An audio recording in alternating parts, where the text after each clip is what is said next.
ونصلي على رسوله الكريم اما بعد فاعوذ باللہ من الشیطان الرجیم بسم اللہ الرحمن الرحیم۔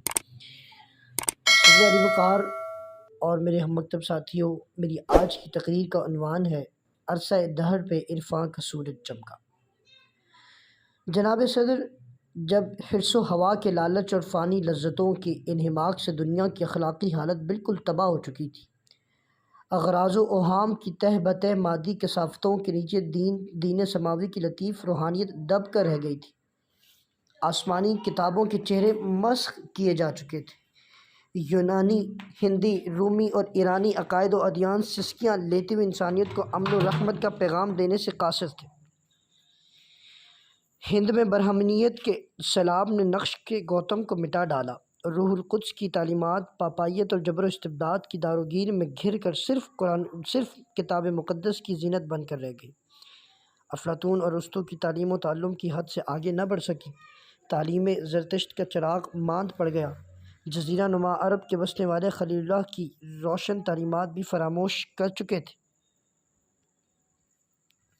وادی سینا یہود کی اماج گاہ بن کر رہ گئی اور کریم اللہ کے فرمودات ثواب اور صرف ثواب کی باتیں ہو کر رہ گئی۔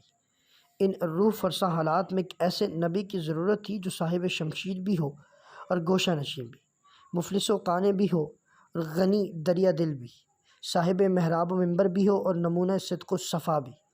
مل گئے خاک میں دستور کہن کے اوراق، ایک نئے جہاں دور کے عنوان کا سورج چمکا۔ یوں یتیم عبداللہ جگر گوشہ حضرت آمنہ رضی اللہ تعالیٰ عنہا، شاہ حرم، حکمران عرب، محسن انسانیت، فرما روائے عالم، شہنشاہ کونین، عالم قدس سے عالم انقا میں تشریف فرما ہوئے تو آپ کی بعثت کے بعد دنیا کی رت ہی بدل گئی، انسانوں کے مزاج بدل گئے۔ انہوں نے دلوں کی سرد انگیٹھیاں گرما دی، عشق الہی کا شعلہ بھڑکا دیا، خدا طلبی کا ذوق عالم ہوا۔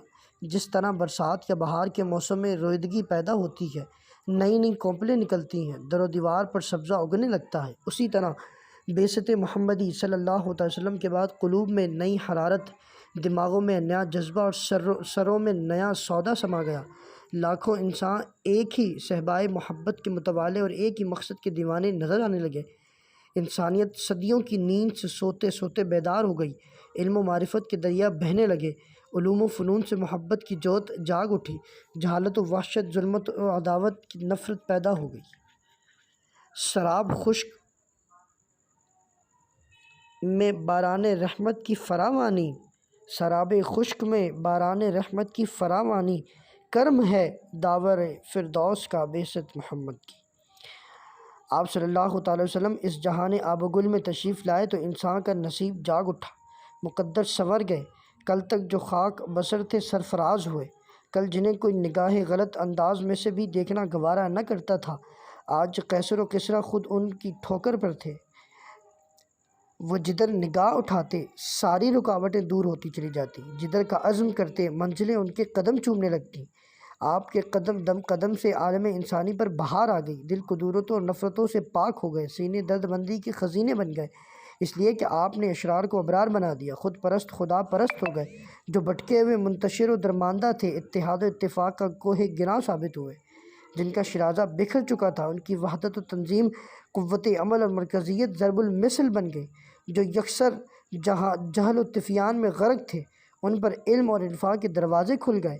بت پرستی کی خرافات کا افسوں ٹوٹا، عرصہ دہر پہ عرفان کا سورج چمکا۔ کیا انقلاب تھا کہ شب بیداری بھی عبادت بن گئی اور کاشتکاری بھی، ہمسائیگی بھی عبادت بن گئی اور عیادت بھی، مزدوری بھی عبادت بن گئی اور مساکین پروری بھی، شجرکاری بھی عبادت بن گئی اور نفس کشی بھی، تسخیر خواہش بھی عبادت بن گئی اور تسخیر جہاں بھی، تقلید بھی عبادت بن گئی اور اجتہاد بھی، جہاں بینی بھی عبادت بن گئی اور جہاں بائی بھی، سلیب شکنی بھی عبادت بن گئی اور زنار شکنی بھی، بت شکنی بھی عبادت بن گئی اور جابر و ظالم سلطان کے سامنے حق گوئی بھی، شمشیر زنی بھی عبادت بن گئی اور شمشیر سازی بھی، حصول علم عبادت بن گیا اور تفکر بھی، ذکر بھی عبادت بن گیا اور فکر بھی، تسخیر قلوب بھی عبادت بن گیا اور غیر منصفانہ تقسیم کی روک تھام بھی۔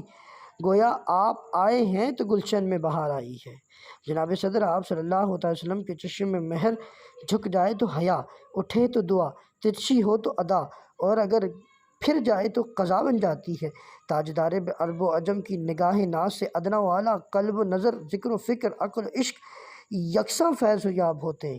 تیری نگاہ ناز سے دونوں مراد پا گئے، عقل غیاب و جستجو، عشق حضور و اضطراب۔ جب ہمارے دلوں میں جامی کا سوز و گداز تھا تو دنیا ہمارے پاؤں کے نیچے تھی۔ اب ہم رحمت دو عالم صلی اللہ علیہ وسلم سے روگردانی کر چکے ہیں تو دنیا ہمارے سر چڑھتی ہے۔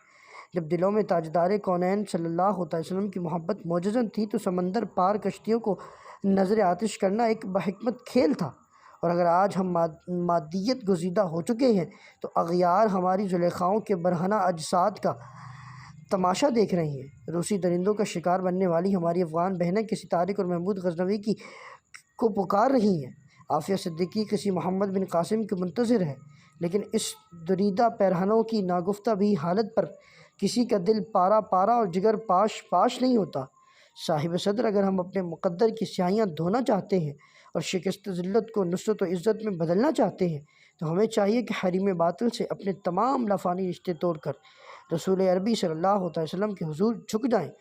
تاریخ سالار بدر و حنین کی عظمتوں کی قسم کھا کر اپنی حقیقت پسندانہ زباں میں مسلسل یہ اعراب رہی ہے کہ دنیا میں بلندیاں ہمیشہ ان کا مقدر ٹھہرتی ہیں جو شہادت کی موت اور عزت کی زندگی کی تلاش میں گھر سے نکلتے ہیں، اور موت سے محبت صرف اسی صورت میں پیدا ہو سکتی ہے کہ ہم فرمان نبی صلی اللہ علیہ وسلم کے مطابق جہاد پر کمر بستہ ہو جائیں اور باطل قوتوں سے اس وقت تک برسر پیکار رہیں کہ جب تک زمین پر قرآن کی حکومت قائم نہیں ہو جاتی۔ المختصر، گیسوئے تابدار کو اور بھی تابدار کر، ہوش و خرد شکار کر، قلب و نظر شکار کر، عشق بھی ہو حجاب میں، حسن بھی ہو حجاب میں، یا تو خود آشکار ہو یا مجھے آشکار کر۔ والسلام۔